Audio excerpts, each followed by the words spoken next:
I don't need to tell you how much we all owe to our honored guest this evening.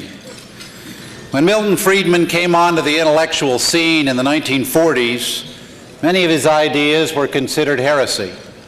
His doctoral dissertation on monopolies in the medical profession was so controversial that its release was postponed until after the end of World War II.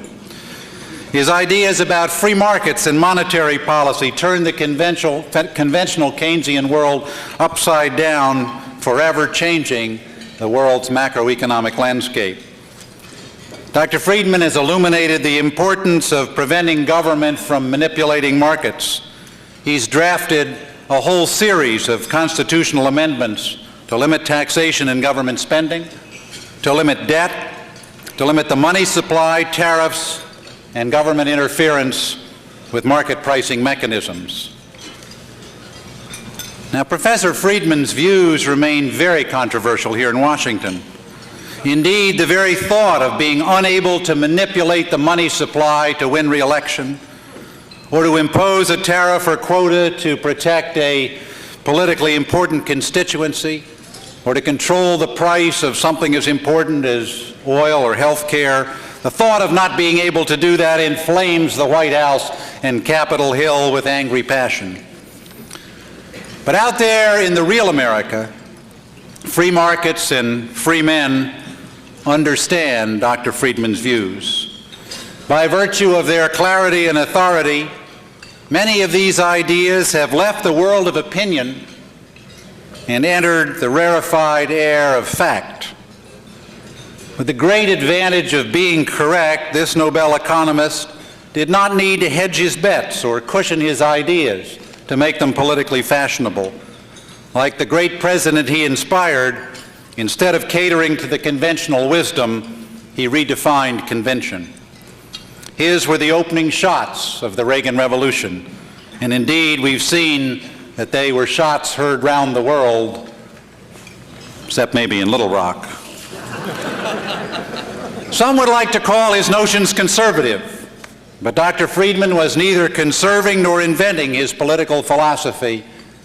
He was rediscovering it, reclaiming the lost intellectual heritage of the classical liberals, such as Adam Smith and John Locke. In this respect, he, as well as the Cato Institute, are profoundly liberal. And for rediscovering what it is to be an American and what it is to be free, we owe Milton Friedman, the Chicago school he founded, and the Cato Institute a great debt.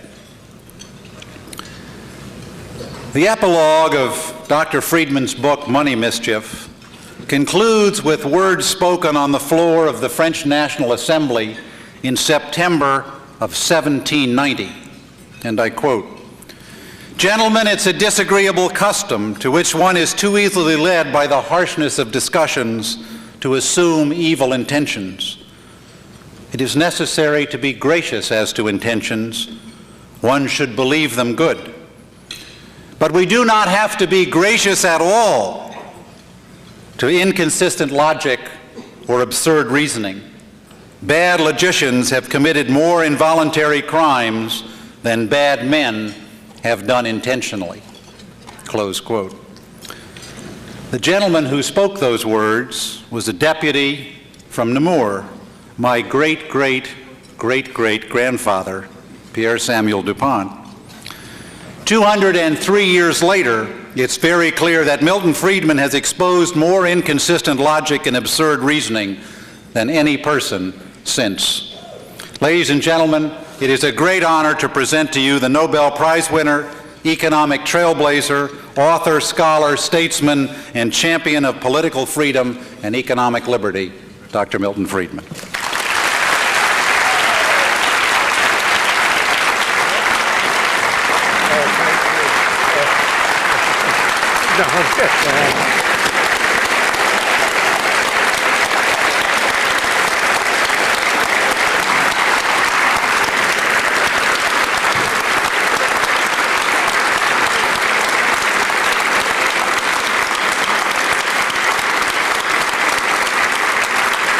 Thank you. Thank you very much for that. You embarrassed me. It's a great honor for me to be introduced by Pete DuPont, who has kept alive that tradition, which is, I don't know how many, great to the cubed or fourths, great to the fourth power grandfather, enunciated during the revolution in France. He is one of the few politicians in this country who has consistently stuck to principle and has not modified his principle with one of those buts that everybody has, who believes everything you say but. And I am delighted also to be here on the occasion of the establishment of the Cato building, since I thought it was inadvisable to build the building.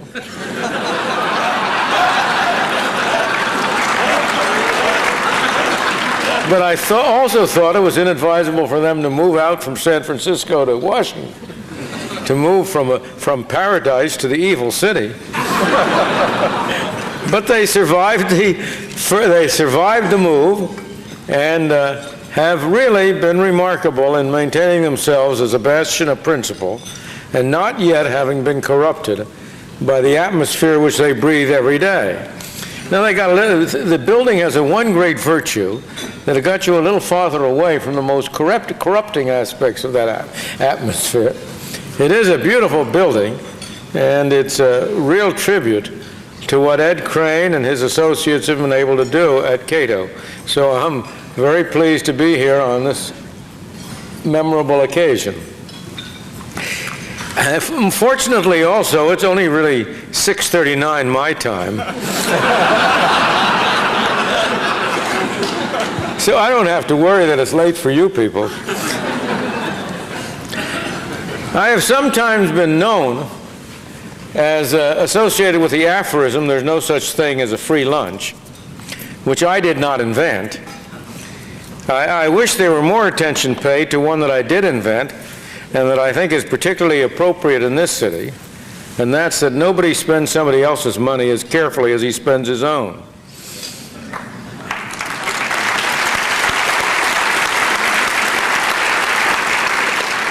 But all such aphorisms are half-truths. One of our favorite family pursuits, as we've driven from one place to the other or done something else that you have to have something to keep you occupied with, is to try to find the opposites of aphorisms. It's not hard for most of them. For example, consider history never repeats itself. And there's nothing new under the sun. Which half do you want to believe? Or, look before you leap, but he who hesitates is lost. So every aphorism, or almost every aphorism, has its opposite. And that includes free lunch. And the opposite is clear. There's no such thing as a free lunch. The best things in life are free. Now, the best things in life are free, that aphorism was invented by a popular songwriter in the middle 20s. And the example he gave was love. Love can come to anyone, and the best things in life are free. And I'm not sure these days even most people would regard love as a free good. But the reason I bring that up is because in the real world, in the world of reality, in the economic world, there is a free lunch. There has been a free lunch, an extraordinary free lunch. And that free lunch has been free markets and private property. If you consider what explains, why is it that on one side of an arbitrary line there was East Germany before communism fell, on the other side there was West Germany? What explained why West Germany had such a different level than East Germany? It was a free lunch. It was the fact that they had a system of largely private markets, largely free markets. Same thing goes for Hong Kong and mainland China. The same thing goes for the development of the United States and of Great Britain and of all Western countries. none of us have grown and prospered, or very few of us. There may be a few examples, but very few of us of these episodes of growth and prosperity have derived from some deliberate government messing in and seeing to it that things improved. But they've been a free lunch provided by a set of institutions which are invisible, which, as Friedrich Hayek would always say, are a product of human creation, but not of human planning, not of human intention. And now, the reason I bring this up now is because it seems to me we in the United States at the moment have available to us, if we will take it, about as close a thing to a free lunch as you can have. It's a funny thing. After the fall of communism, everybody in the world agreed that socialism was a failure. Everybody in the world, more or less, agreed that capitalism was a success. And every capitalist country in the world apparently deduced from that what the West needed was more socialism.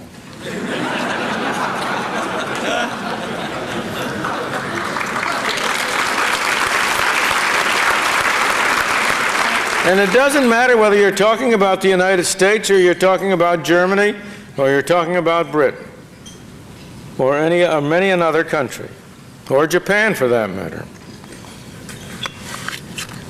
But that's obviously absurd. And let's look right now, the opportunity that we have to as close a thing to a free lunch as you can conceive of. President Clinton has said, as part of his program, that what we need is widespread sacrifice and concentrated benefits. He doesn't stress as much the fact that there would be concentrated benefits as he does that we absolutely have to have higher taxes and sacrifice in order to get this so-called deficit under control. The fact is that we need exactly the opposite. What we need and what we can have, and what is the nearest thing to a free lunch, is widespread benefits and concentrated sacrifice.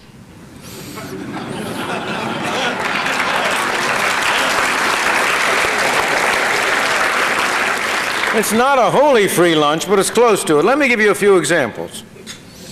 The Rural Electrification Administration was established in the 1930s in order to bring electricity to farms when about 80% of the farms did not have electricity. We now have 100% of the farms have electricity. They shifted to telephone service. Now 100% of the farms have telephone service. And the Rural Electrification Administration keeps on going merrily. Suppose you just abolish the REA.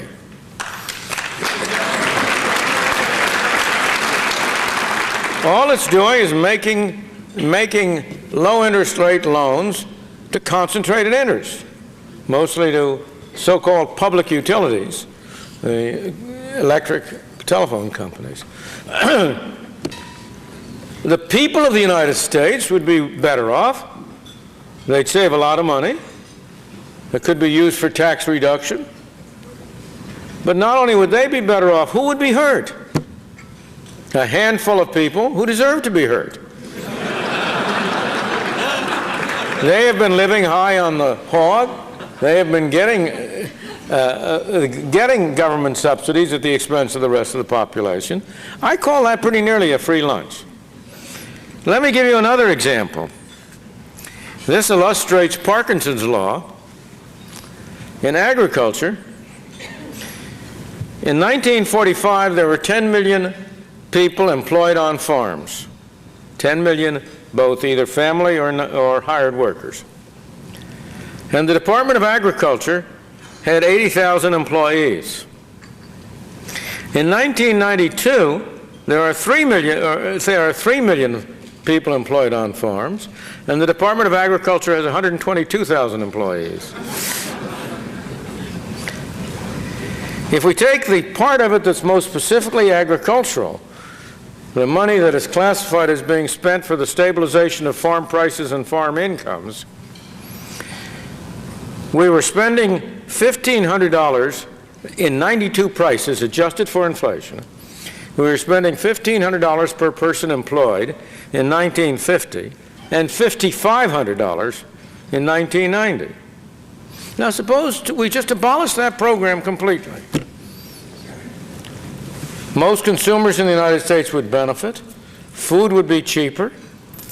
There'd be less of their tax money going to encourage farmers to produce goods to be stored in warehouses to be destroyed and given away.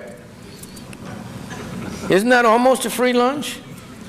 Not even the farmers who get these monies now would really be as badly off as they think they would be, because most of the money they get, they just spend on producing things they shouldn't be producing, buying fertilizer they shouldn't be fertilizing, and so on down the line. So we have a free lunch there. And you can keep on going. There's hardly an item in the budget which does not offer such an opportunity. It is said, what the liberals will tell you about this, what the Clinton people will tell you, is that, well, all of those things are there because the people want the goodies, but they're just too stingy to pay for them. That's utter nonsense. The people don't want these goodies. Suppose you put up to a referendum of the American people a simple proposition. You buy sugar, and you have two choices. We can set up things so you buy sugar that is produced out of beets grown on American farms, and cane sugar in American farms, and so on. Or you can get the sugar from El Salvador or Philippines or somewhere else. Now, of course, if you insist on having homegrown sugar, it'll be twice as expensive or 3 times as expensive as if you have sugar from abroad. Suppose you had a referendum on that. Do you think you'd get an overwhelming vote to have the higher price sugar and not the lower price sugar? Nonsense. The people don't want that. A very small group of special interest, a selected group, that concentrated benefit group want it, and the people never hear from it. The people never have a chance to express their will. We are not governed by the people. That's a myth that carries over from Abraham Lincoln's day. We don't have government of the people, by the people, for the people. We have government of the people, by the bureaucrats, for the bureaucrats.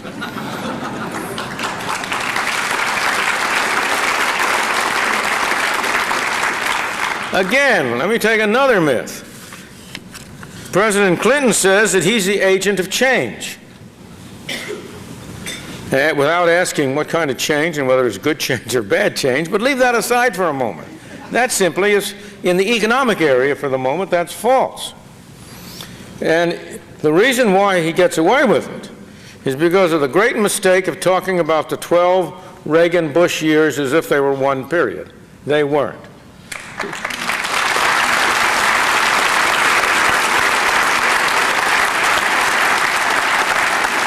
You had Reaganomics, Bushonomics, and now Clintonomics.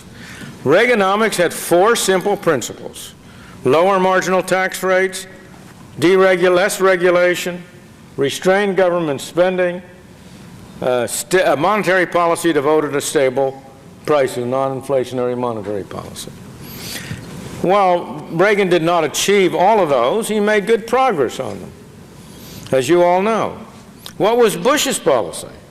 It was exactly the opposite, as judged from what happened. Higher tax rates, more regulation, increased government spending. So that was a reverse. Now, what is Clinton's policy? Higher tax rates, more regulation, more government spending. So far from being an agent of change, Clinton's economic problems is Bushonomics writ large. He is a true, proper successor of Mr. Bush.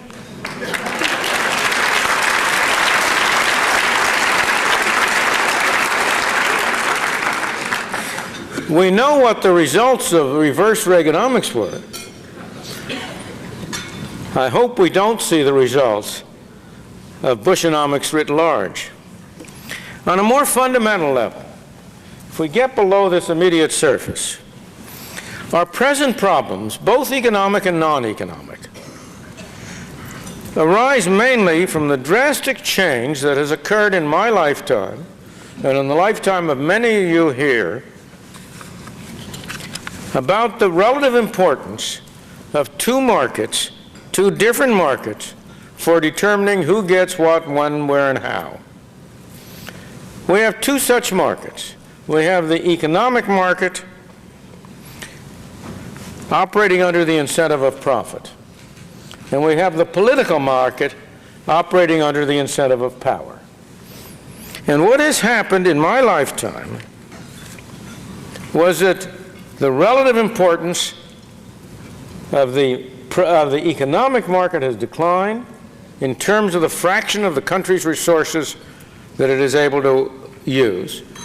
And the importance of the government market, of the political market, has greatly expanded.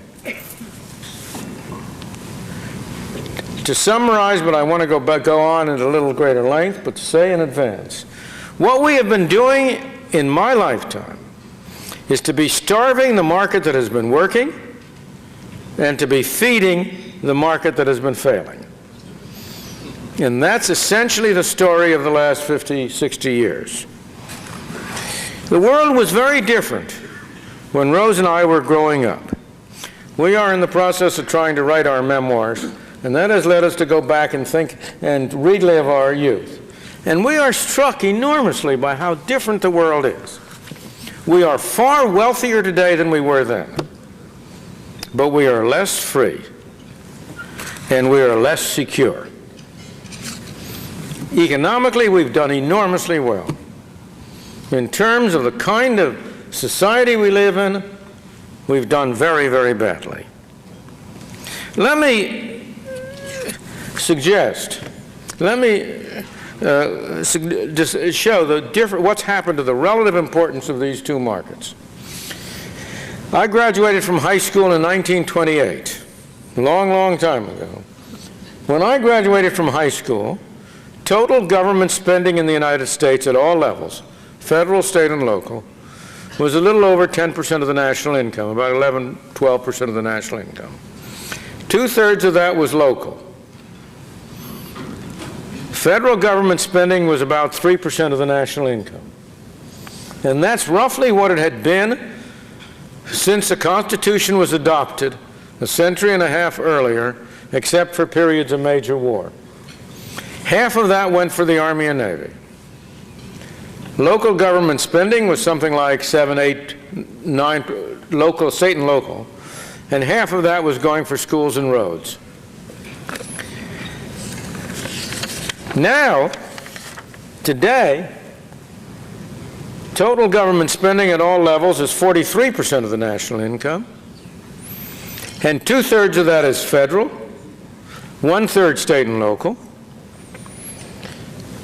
The federal portion is 30% of national income about, or 10 times as much as it was when I was graduated from high school.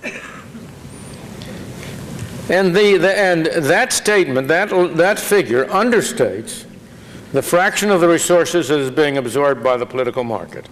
Because in addition to government spending, government mandates a great many expenditures on all of us, which government never used to do.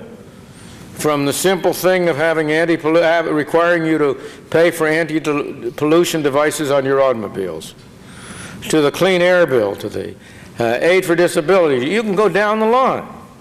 If you add in the costs imposed on the private economy, that essentially the private economy is an agent of the federal government. Everybody in this room was working for the federal government about a month ago, filling out income tax returns.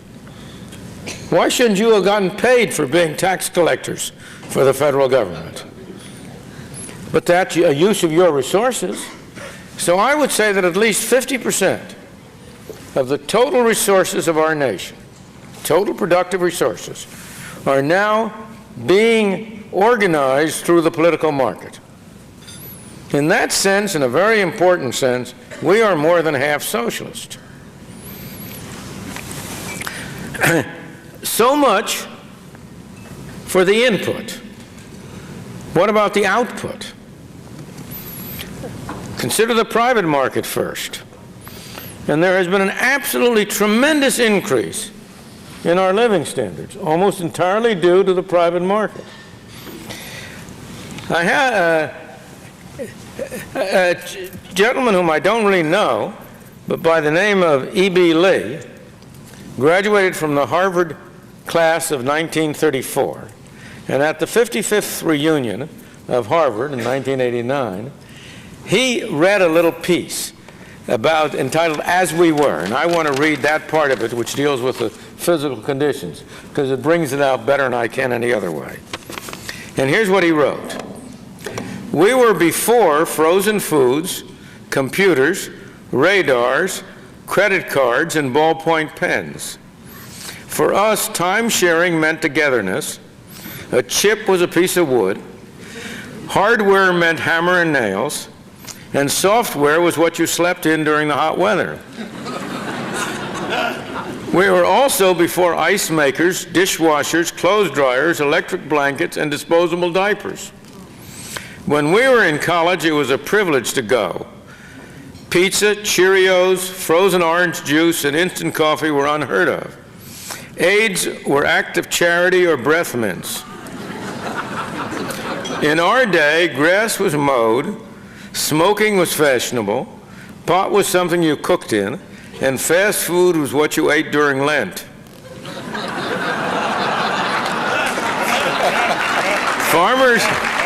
Farmers and businessmen took risks without thought of going to the government for help. And I cannot resist quoting from a non-economic part of his poem. He went on to non-economic parts, but I just want to quote one sentence. We were probably the last generation to think a girl needed a husband to have a baby. We were young and gay.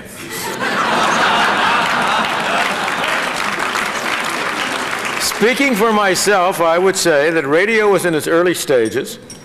Television was a futuristic dream. Airplanes were all propeller-driven.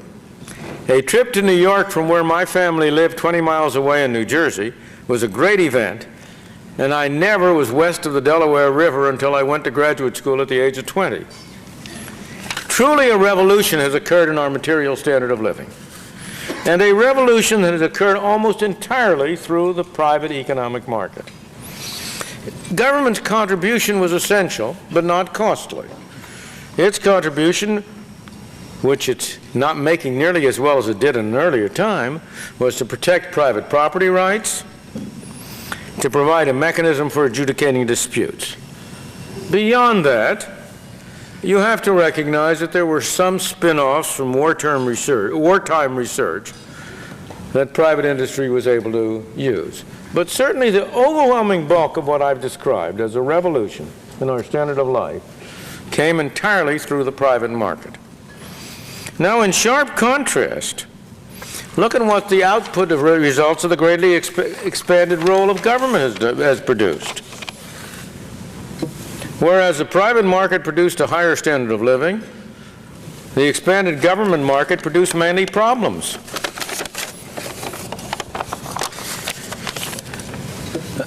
Again, the contrast is sharp, if I may make it that way, in our own personal experience. Both Rose and I came from families with very low incomes, incomes that by today's standards would be well below the so-called poverty line. But we both went to government schools. We both thought we got a good education. Families in our condition, at our families today, who had an income corresponding to what we had then, would likely be much less fortunate. Their children would have a much harder time getting a decent education. As children, we were able to walk to school and we weren't afraid of being mugged. And we can walk in the streets almost everywhere. An interesting contrast is that in the depths of the Depression, the 1930s, when the number of truly disadvantaged people in great trouble, was far greater than it is today. There was nothing like the current concern over personal safety. And there were very few homeless beggars littering the streets. What you had on the streets were people trying to sell apples. There was a sense of self-reliance at that time, which is, if it hasn't disappeared, it's much less prevalent. In 1934, I was a graduate student at Columbia University, and we thought nothing of walking across Morningside Park down to Harlem and going to the entertainment places in Harlem. There was no, the subways were safe. There was no graffiti, there was no danger of being mugged. It was a different world. Moreover, you could even find an apartment to rent. When we moved to New York, after we got married and moved to New York in 1938, to get an apartment, we looked in the apartments available column of the newspapers, took a half a dozen that we wanted to looked at them, rented one. People used to give up their apartments in the spring, go away for the summer, and come back in the autumn to find a new apartment. It was called the moving season. Now, New York today, probably the best way to find an apartment is to keep track of the obituary columns. What's produced that difference? Why is the New York housing a disaster today? Why does the North Bronx look like it's like parts of Bosnia that have been bombed? There's no question. It's not because of the private market, it's because of rent control, and it's because of government activity. Again, when we moved to Washington in 1941, it had a population of 700,000. The metropolitan area had a population of perhaps 1 million. Today, Washington, D.C. has a population of 600,000, and the metropolitan area 4 million, almost all making a living out of spending other people's money. And are they spending it very carefully? Despite the current rhetoric, despite all the emphasis today on the economic problem, that's not our real problem. We are a very prosperous country. Our economic problems are rather minor at the moment. The economy is basically very strong, amazingly strong. It is really a miracle, really a tribute to the strength of what private markets and free enterprise can do, that with fewer than half the total resources of the country, our private enterprise system can produce the highest standard of living in the world, a standard of living that's the envy of everybody around the world. Our real problems are not economic. Let me give you one example of why, even in this area, as I say, I'm inclined to say our real problems are not economic, despite the best efforts of government to make them so. I want to cite one figure. In 1946, government assumed the responsibility for producing full employment. We passed the Full Employment Act.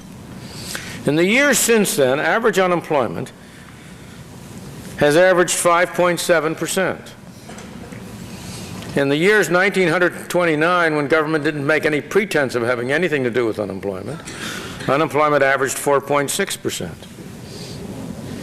So, our unemployment problem, too, is largely a government-created problem. But nonetheless, the economic problems are not the real problems.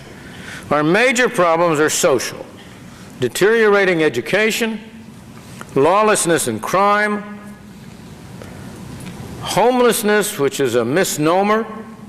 It's the littering of the streets with people who are mentally ill, who are beggars or loiterers.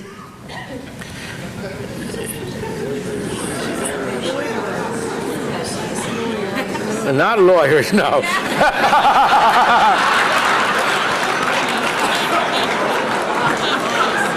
I said loiterers. Too bad. I may say that in 1933 or 4, at the depth of the Depression, you couldn't walk down a street and find somebody, as we do in San Francisco all the time, who was sitting there with a sign, "Please contribute so I can get a shot for my cat." At any rate, the collapse of family values, the crisis in medical care, teenage pregnancies, every single one of these have all been either produced by or exacerbated by the well-intentioned efforts of government. I don't need to demonstrate that to the Cato audience. Charles Murray, who's in the audience, his book, Losing Ground, is really persuasive evidence of the extent to which this is a government responsibility, and with respect to most of the others. The so-called homelessness on the street, largely a result of the emptying of the mental institutions by a philosophy of liberation, and so on. I think it's easy to document two things: that we've been transferring resources from the private market to the government market, and second, that the private market works and the government market doesn't. What's hard to do, much harder, is to understand why we've done that. Why is it that supposedly intelligent people, well-intentioned people, have produced results like that? One of the answers we all used to give and are all tempted to give, and which is certainly part of the answer, is the power of special interests. The fact that the 3% of the population who are in agriculture are widely distributed among some key states, and therefore they get a political power out of all proportion to their influence. You have the people who come to urge tariffs. The customers who will be hurt don't come and testify against them. They don't know they would be hurt. And moreover, each one would be hurt a little. It doesn't pay them to go and testify, and so on. That argument has been made many times, and we're all aware of it, the power of special interests. But I think there's a much more fundamental answer, which is more extensive, more basic. And that has to do with the difference between the self-interest of individuals when they are engaged in the private market and the self-interest of individuals when they are engaged in the government sector. If you're engaged in a venture in the private market and you undertake a project and it is a failure, the only way you can keep it going is to dig into your own pocket. And so you have a strong incentive to shut it down. On the other hand, suppose you start exactly the same enterprise in the government sector with exactly the same prospects of success or failure. And if it then fails, you have a much better alternative. You can always say, oh, we know this we really should have done this on a bigger scale. It wasn't on a big enough scale. And you don't have to dig into your own pocket. You have a much deeper pocket to dig in, namely that of the taxpayer. And in perfectly good conscience, not being dishonest or anything, you can try to persuade, and typically succeed in persuading, not the taxpayer, but the congressmen who are in charge of the taxpayer's purse, that this is really a good project and all it needs is a little bit more money. And so, to coin another aphorism, if a private venture fails, it's closed down. If a government venture fails, it's expanded. And I challenge you to find any exceptions.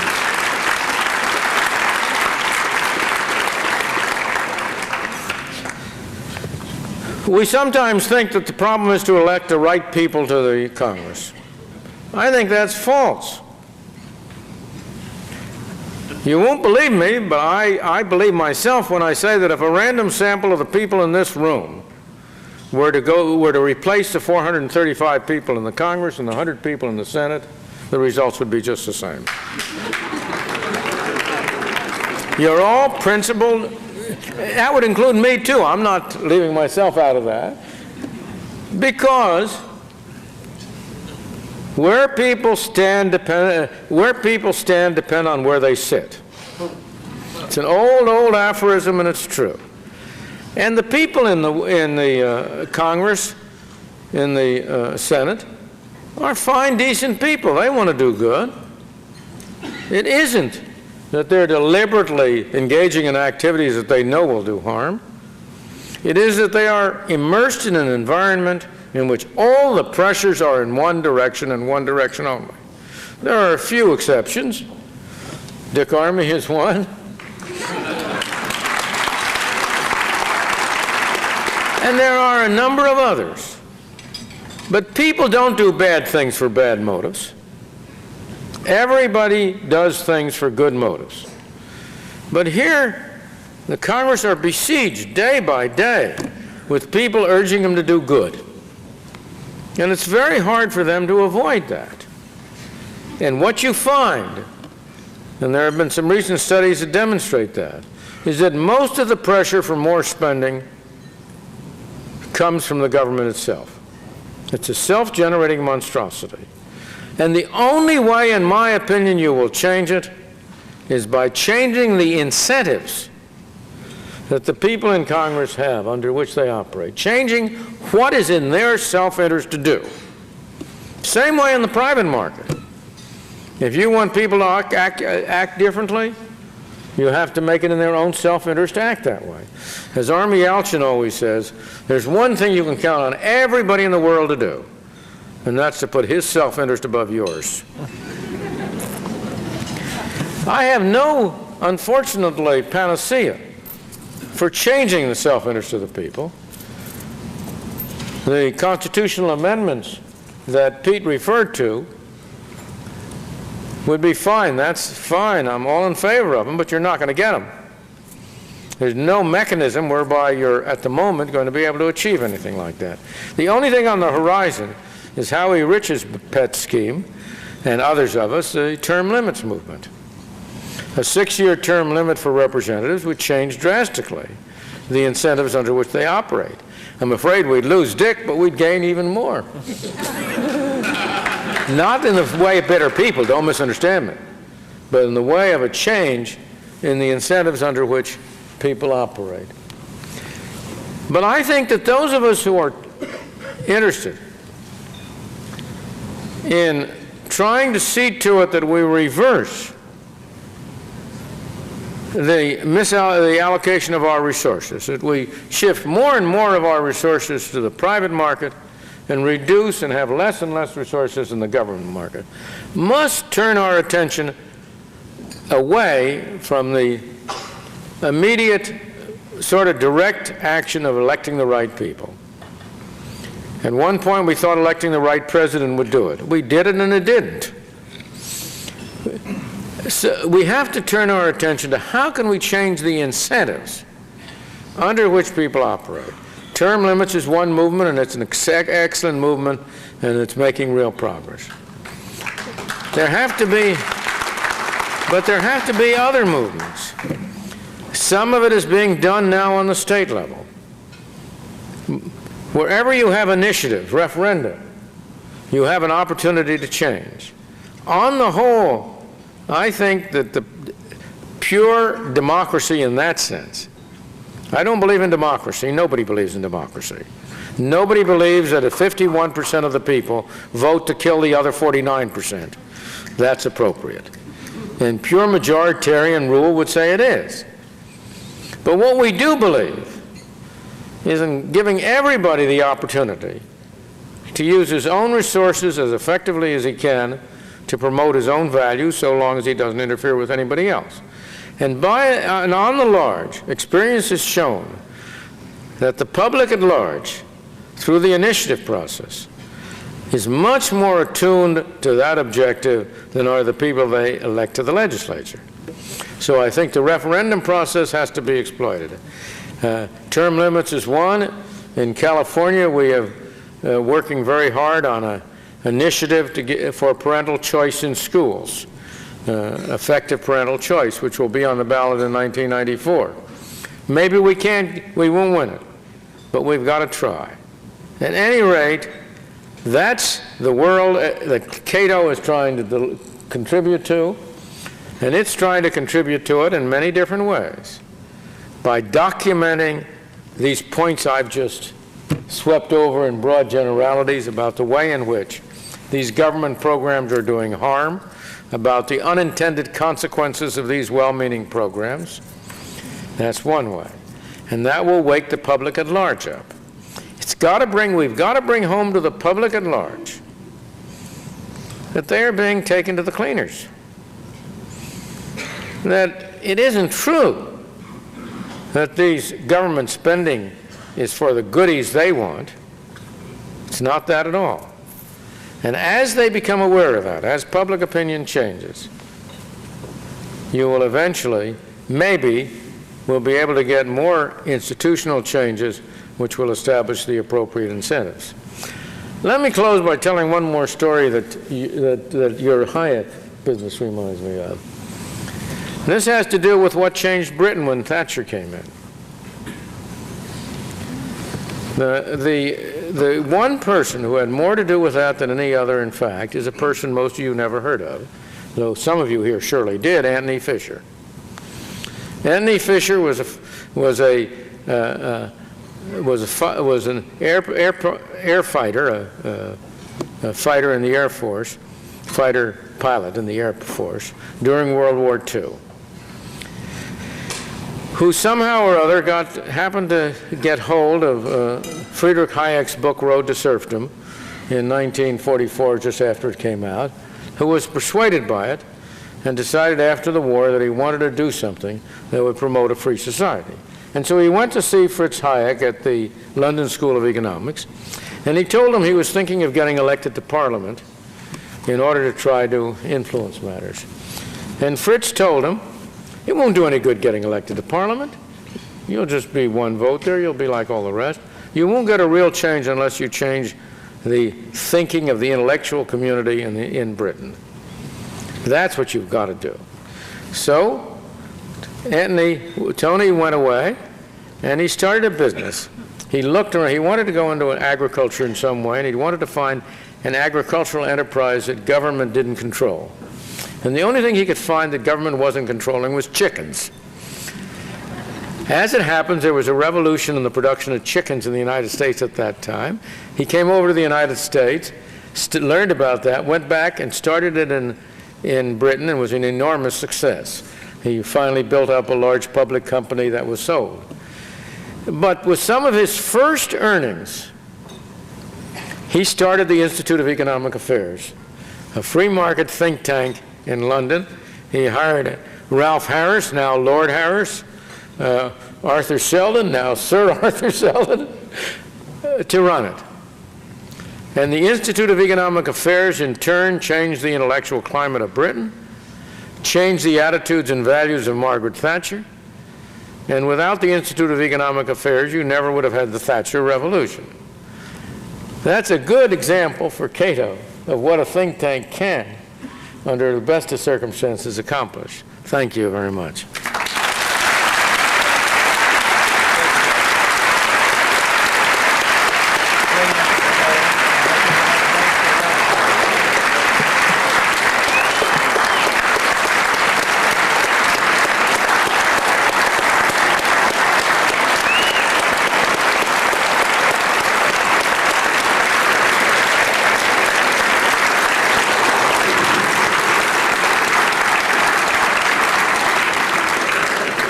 Thank you, Milton. I want to thank Rose Friedman and Milton Friedman for making a special effort to come out from their beloved San Francisco to a city that's not their favorite to join us this evening.